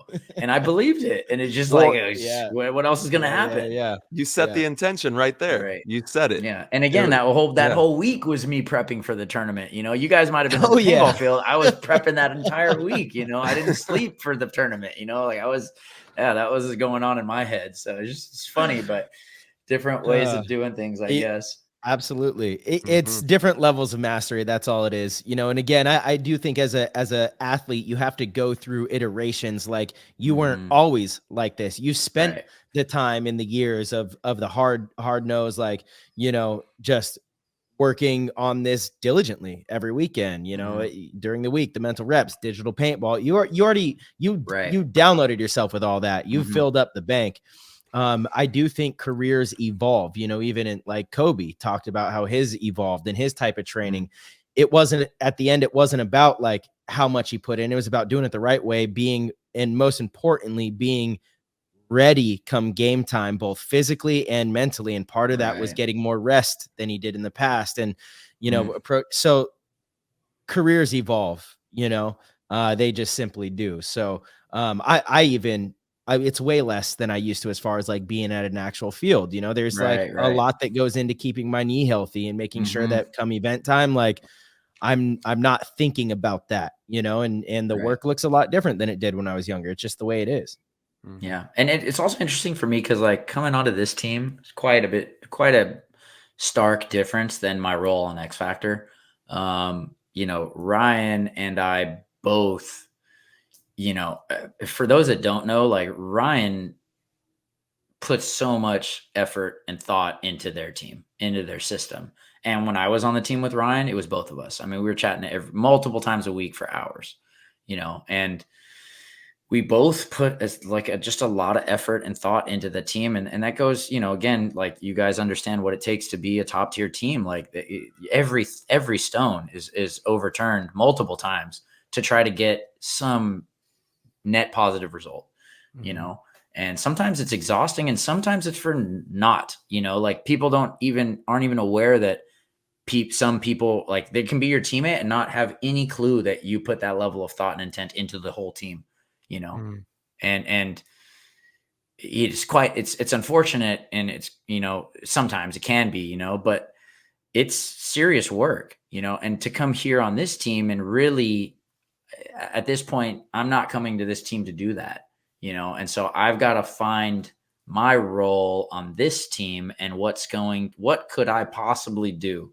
to help this team succeed the best way possible. Right. And knowing that I'm not orchestrating in any way, shape, or form. Right.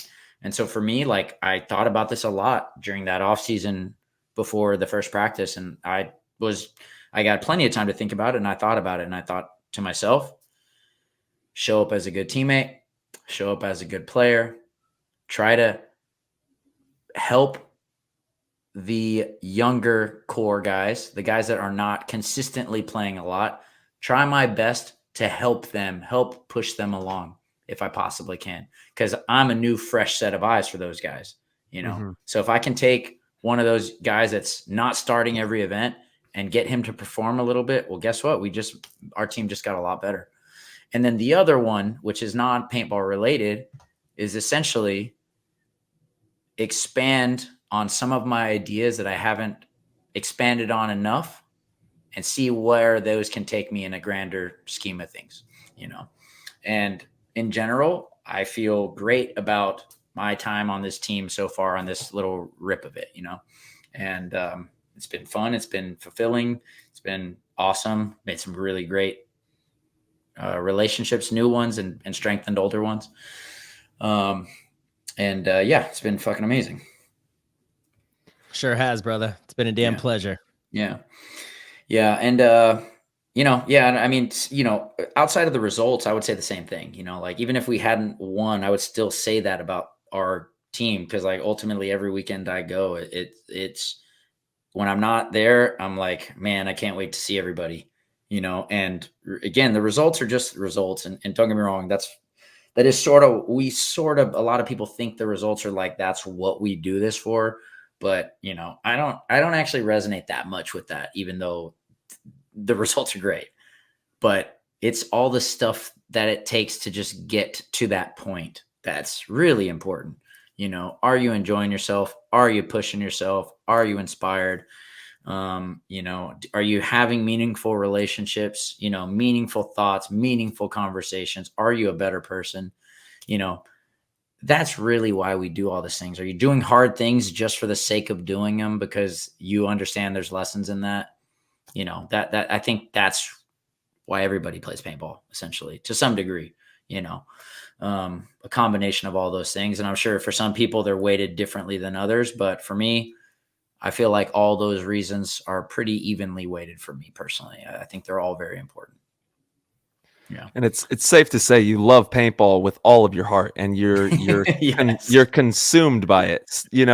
Maybe you don't go and do what you would think is the, whatever that work looks like, but you are doing the mental work, and you do care. You truly care enough to, Right. be consumed by it still and be in love with the game. Right. And honestly, again, even though like, you're still, like if I'm a battery, right, I could only give up so much to certain things. Right. And so even though I might not be at the field doing my whatever percent of my battery at the field doing drills, I think that some of the other things that I do are adding to the overall picture in lieu of that, and I really believe that. I really honestly, very strongly believe that some of the other practices that I have and that I do, more so than me snap shooting or whatever, add to the success of our team in little ways. Just like when Marcelo goes to the field and he's doing what he believes he needs to do to show up as his finest version. It's a very, very similar situation. That's how I feel about the things that I'm doing for myself, that in the net result have some sort of a net benefit for our team, and, I might be naive, but that's what I believe. I really believe firmly in it. And, just look at the game footage, man. Just watch him play. You know what I mean? It's no doubt you are one of the best paintball players in the world. And that's ever, without a doubt, one of the most creative minds, one of the best shots. You have a lot of attributes that, call it a God-given gift. I don't know, but it's something that you create magic. You know what I'm saying? And that's something that you have to be open to. Once again, we're talking about staying open to the possibilities, because you could very easily corner yourself in an idea or a way of thinking that could shut off those amazing moments. Right. If you do take it, quote unquote, too serious or get too locked into a particular idea. So you have to put your crown on, see what I got if you're on the YouTube, and stay open. You know what I'm saying? I love it. Well, thank you guys. I appreciate the words. I mean, you guys are absolutely some of the greatest ever too. So it means a lot. I mean, obviously, like hanging out with you guys and doing all this is it's like a big bonus. Yeah, it's been it's a family. It really is. It really is. Tyler, actually on the subject, I'd love to pick your brain on how you're feeling, or how, what, obviously I don't think you guys are looking for more than your current results, Of course. And that doesn't mean much about anything else. We're just talking about results. And like, what do you think are the contributing factors? Like it's tough because like y'all, y'all are stacked. Y'all are Yeah. funded well. Like that, you don't really have a reason to not be consistently a top 4 team. So and recently we just went yeah. through a big change in the offseason. And Ryan Smith is a phenomenal coach. I'm really excited for us to continue with Ryan moving into the future because he has such a creative mind and he knows the guys really well. He's going to be able to keep us driven and hungry, which, at the end of the day, paintball has to be at the forefront of our mind, and we just got to stay hungry and driven and do everything, work hard and smart, like we've been talking about, be open to new ideas, and just keep enjoying the process of that. In Las Vegas, we lost to Aftermath by 1 point there. Was it overtime or was it like in the regulation? It was in regulation. Yeah. Right. And Was it, there was tell me about that game. Like, do you Yeah. think you guys like lost it? Do you think they won it? Do you think we you definitely just made lost some it. mistakes? Yeah. We just the player that really broke it open for them slipped into the snake and was able to eliminate, I think it was 2, and I think even got me when I went to make my move into the 50 wedge, and there was only, I think there was 15 or 20 seconds left, and then they ran and had, I think, like 5 seconds left, and were able So it to was kind of a get buzzer there. beater situation where you just Yeah. probably guy slips in, makes the right kill, and It that- was, it was not ideal, Right. but we, we just got to do, all the little things like we talked about. We've been talking about it this whole entire show. And if we do all those little things and even like Archie, you're talking about the unorthodox ways that, it's not always working hard and doing all of that. But if we can really do a deep dive and just start outsmarting people, like I said, Ryan is a magician. He's won World Cups with Houston Heat. He's won big tournaments with the team, and he's very creative. And I loved that he used me as a 1 quite a bit. Like I was able to go and attack, So I'm looking forward to that as well. Very nice. And being able to really go. And I think the layouts for 2024 are going to be pretty heavy press. Like I think we're going to see some quick paintball. They're going to design these layouts to where you can get to certain spots and slow it down, but there's only going to be, like we saw at Vegas, there was like that lay down mini W and the temple. That was it. If you didn't look snake way and see someone slip in there through that channel, you're going to have some trouble. That's really interesting because I felt like, especially with this layout in particular, like I felt like at practice, it played like kind of some of the points were insanely fast, like especially if you got like the right kill, it was just like fold, real fast.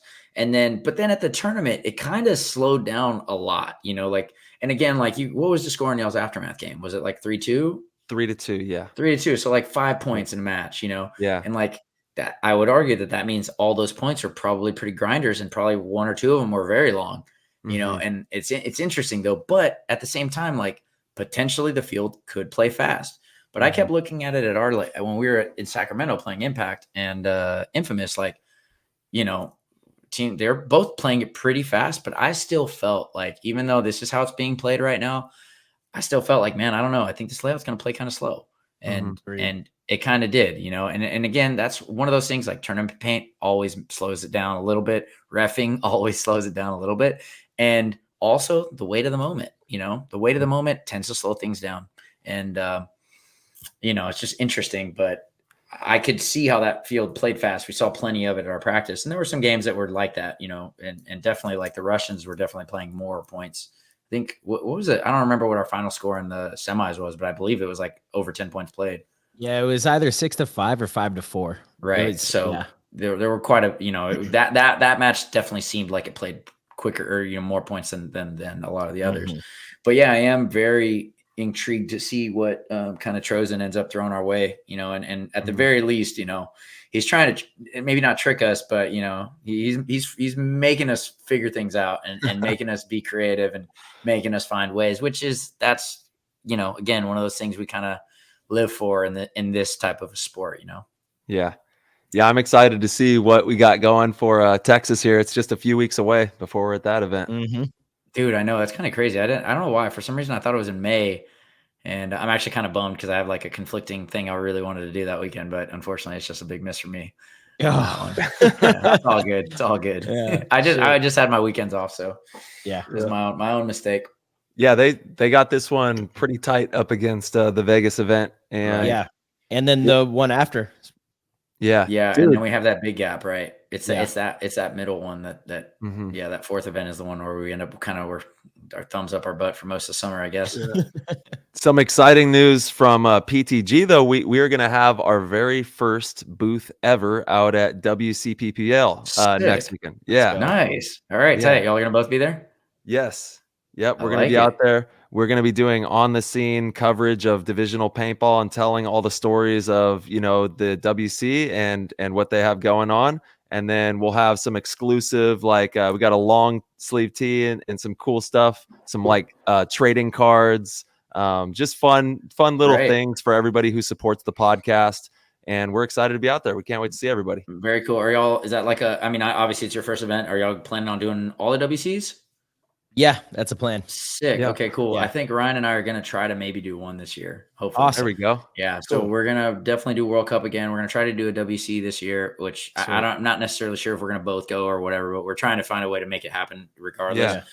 And maybe do another local event here in Texas, because it is cool to put the FaceTime and get a much deeper connection with people rather than just the internet, and to shake people's hands, to take photos, to sign autographs, and for somebody to come and support your brand and you're there to kind of help with that process it's really cool. I know we did it a couple of times last year and it was quite meaningful. Yeah. The USXBL. Yeah. That's what you should go to. It's Mike's Right. now. Right? Yeah, correct. So, Exactly. We were thinking about, he had one this past weekend and we were trying to do it, but didn't work out this weekend, but we're definitely going to try to do one at some point this year. Yeah. It was super successful too. They had a really good showing out there. Oh yeah, their events. It's crazy how many teams they have and how many they can knock out in a weekend. It really is crazy. Yeah, he's crushing it. All right, let's dive into. I know we got some Discord questions. The people are excited that you're in here. March, I don't know if you have one pulled up. I think I had one here. Nope, I did not at the moment. Give me a all sec. right, we've got Osborne for this. Archie, now that one event is in the books, what is your opinion on the added snake beams? I feel like it's too hard to tell at the present moment. Obviously they made a double snake on this layout. I'm curious to see what they decide to do for the next one. The bunkers they're bunkers, man. I mean, ultimately the teams, we're all playing with the same problems. We're playing with the same set of problems. We're trying to find out ways to cover zones, ways to be aggressive, ways to hold points back if we're down bodies, and ways to flip the field. For the most part, most of these problems are unique to this moment in time, but not unique to the overall amount of time we've been playing paintball. We've seen a lot of these problems before, and ultimately whoever figures out these problems the best, that's who ends up winning the tournaments, and again, these problems are part of the reason why this game is so fun, it's unique and interesting, and how somebody's going to play it and how we're going to play it. That's what paintball is all about, so I welcome the challenges.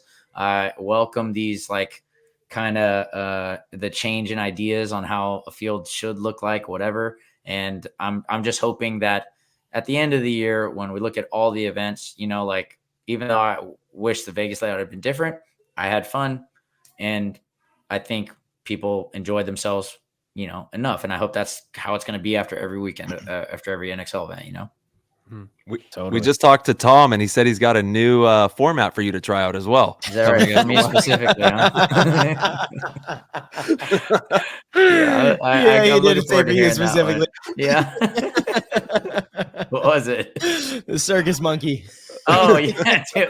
Oh, that's so funny. That hit him in the heart. You could tell. I could tell. It's funny because I swear I'd said this to him before already. I mean, if not, he just hadn't been around, because I've been saying this for a long time. But the pro, and don't get me wrong, I am a big fan of the league. I'm a big fan of everything Tom does, and Jason, everybody that's there. I am. And again, if we don't use our voices, on things, we've all been around and we have good ideas, and there's a reason we're where we're at, because we've also put a lot of thought and effort and time into this sport, and so we don't want things to just change and negate a lot of the good things about the sport that we've been playing for 25 years, so like this circus monkey comment is quite funny, because the league will make changes without consulting with the pro teams. And that to me is kind of silly in my opinion, And so like we were all talking about one of the changes. I don't even remember which one. It might've been the field layout situation. And I just said to Tom, I said it to everybody. I'm like, yeah, we're the circus monkeys. Like they just tell us what to do and we do it, and we don't have any regard for what we're supposed to do. And anyways, I know it hit home with him because he kind of hit me up afterwards. He's like, hey, do you really feel that way? And I'm like, well, yeah, of course. Like you guys don't ask us our opinion. Y'all just make changes. And we're just kind of sitting here like, well, I guess we're going to do that. So yeah, it's just interesting, but get your monkey clapper things ready. I bet he'd really appreciate if I showed up with those at the next event. That'd be great. I'll work on it. All right. Yeah, you can get some of those. All right. I got just one question here from Tad Parker, and he wants to know, Archie, Project seems to be a company that is run by active players, which I'm sure brings challenges as you focus on your role as a player and Ryan focuses on his role as a coach. How do you envision the next few years of Project with the growth you've seen recently? Do you see Project growing into a Hormesis-like level by not just being a paintball-focused brand, but also a lifestyle brand? Okay. So, so at times and certainly like us playing and going to these events and contributing in a meaningful way on the field it definitely can be a distraction from the business, because like around event time, man, we're busy. Like I'm gone on the weekends. Ryan's gone on the weekends. We've got a short week and then we're gone again. And then we're gone again for the tournament, So obviously we plan things accordingly and make sure that we've got those kind of windows of time to do what we need. But as far as like the direction of the brand going forward, our brand was really intentfully thought out as far as like, what is our vision for this idea? And at least for the Project brand, and not to say that we may not brand other things, but for that brand, it really is not an all-encompassing lifestyle type of thing. It's really more of a niche equipment brand. And that lends itself to not really being around at every possible thing we could be, like Hormesis.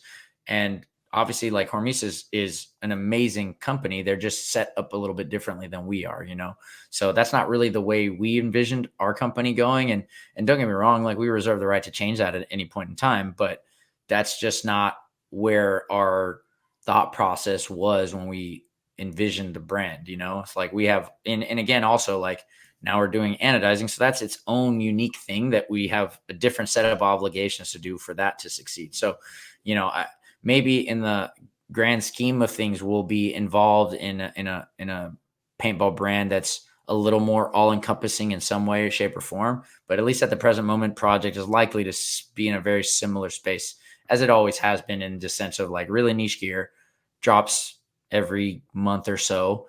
And, like really gear focused and not so much like lifestyle focused, if that makes sense. But that doesn't mean that we aren't doing other things to hopefully get in those types of spaces as well. Yeah, because you guys do amazing media and have, like, you're rocking a dope hat. You guys got, shirts. You got all the stuff for people to, like Oliver was saying, wear the paintball uniform off the field as well, so that people can see us out in the streets, living our life, and they're like, oh, he's rocking Project or PTG or HK or whatever it is. We got to have our uniforms on so that we can grow this sport as well. I love that little segment that we talked about with Ollie, and he's been doing that in a tremendous way with obviously Hormesis, with all their branding.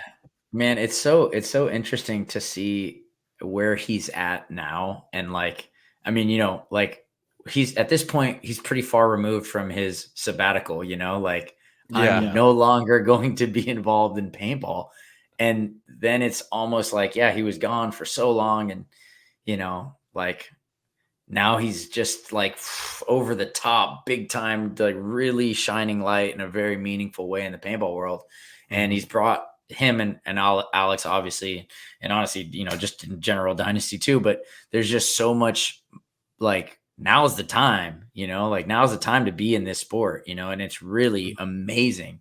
And so, the impact sands being removed from the sport for so long, he just came in and just trumped it big time, Totally. and it's pretty amazing. It's pretty freaking incredible, man. Mm-hmm.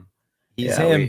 He's him. Exactly right, man. We all owe a lot to that guy. And again, and also, like, actually, I didn't get to touch on this.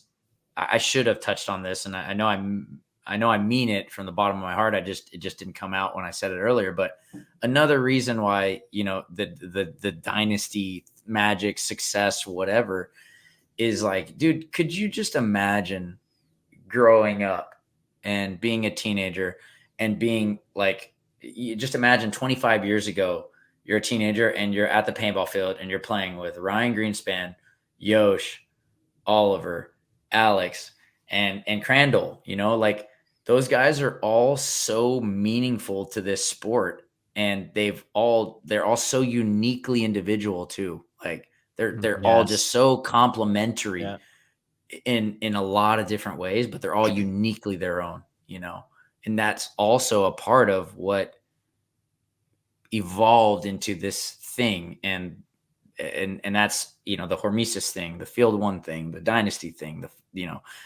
all the things that are just a part of this right now. And that's what I'm saying. It's like, it's just an absolute, it's like the greatest story ever, if you think about it. It's just such an amazing, interesting mixture of unique individuals coming and just at the right moment, at the right time, and then building something for so long, it's just crazy. But yeah, again, each one of those guys, just like monumental achievements and inspiration in just as unique individuals, and then for them to all be kind of, essentially, they grew up playing together. It's insane. Yeah, well, big ups to Northern California, because I was right there, when I was just a kid, like 11 years old, watching all of them. And like, that was when like Cap Factory and all of these crazy legendary teams, Bob Long's Oakland Assassins. And there was it was a hotbed in NorCal, and then it transferred down into SoCal, and they all kind of made the move down into there. But they've been on a mission and on a journey, and that's where you talk about that care, that passion for the game, and that true, utter love of paintball is what continues to drive it.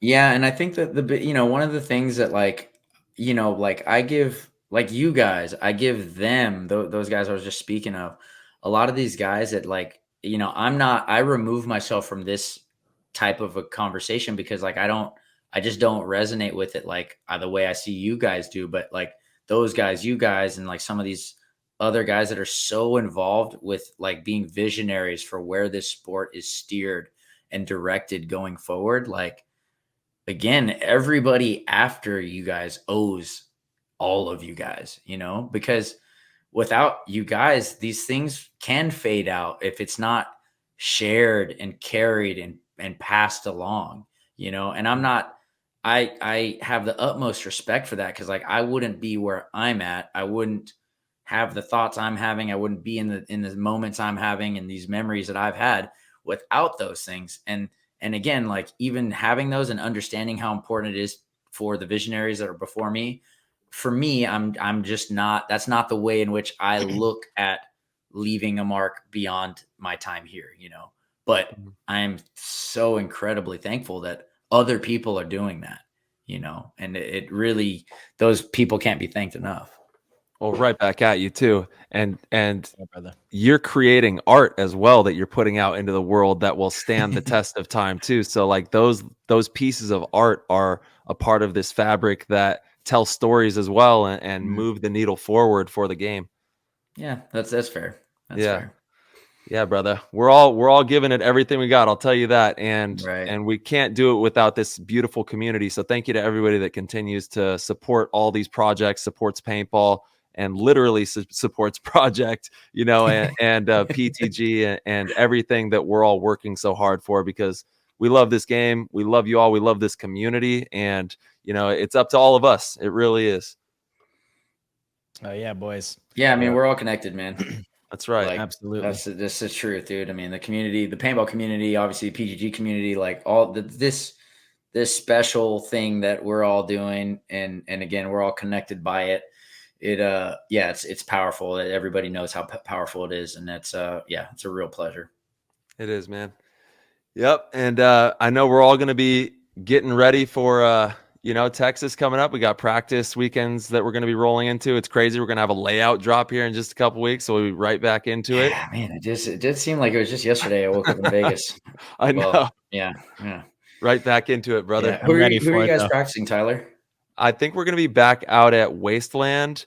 Or actually, we might be going to X Factor to practice with X and Impact. I think that might be what we're doing there.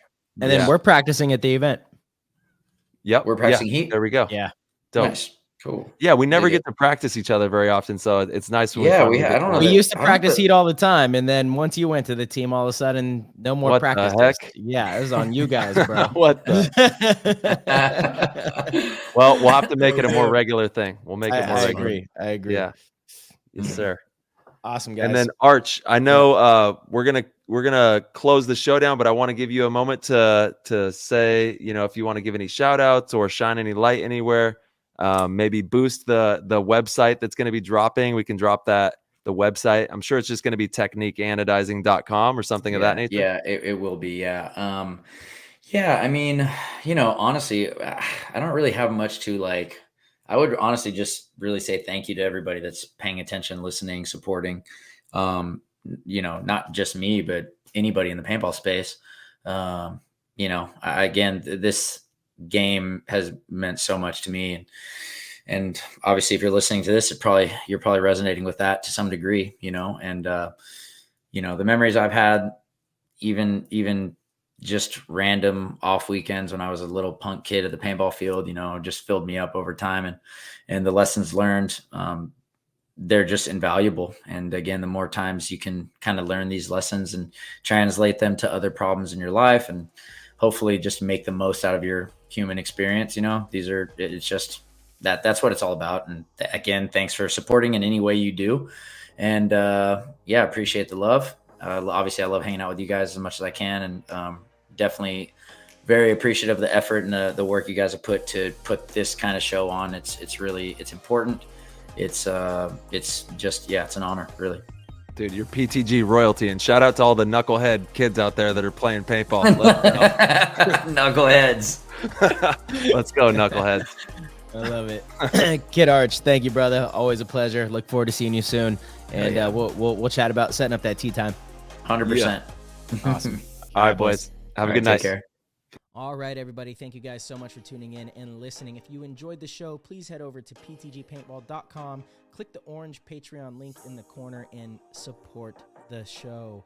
We greatly appreciate it. We have tiers as low as $1.99 a month. That is nothing, guys, and it'll give you access to the Discord, where you get access to the players chat and get to mingle with the entire PTG community. We have tons of different pros in there. Tyler and myself are very active, and it's an amazing way to support the show. We also have amazing other tiers. If you want to be one of the best, want to be a GOAT, sign up for the GOAT tier. It's the greatest way to support us. And each month we do a private live stream show, one-on-one kind of thing, to where it's just the GOATs, and Tyler, myself, will bring in some special guests every now and then, but you get to ask us questions in real time, live on the air, and you get lots of inside juicy news that we don't share on the show.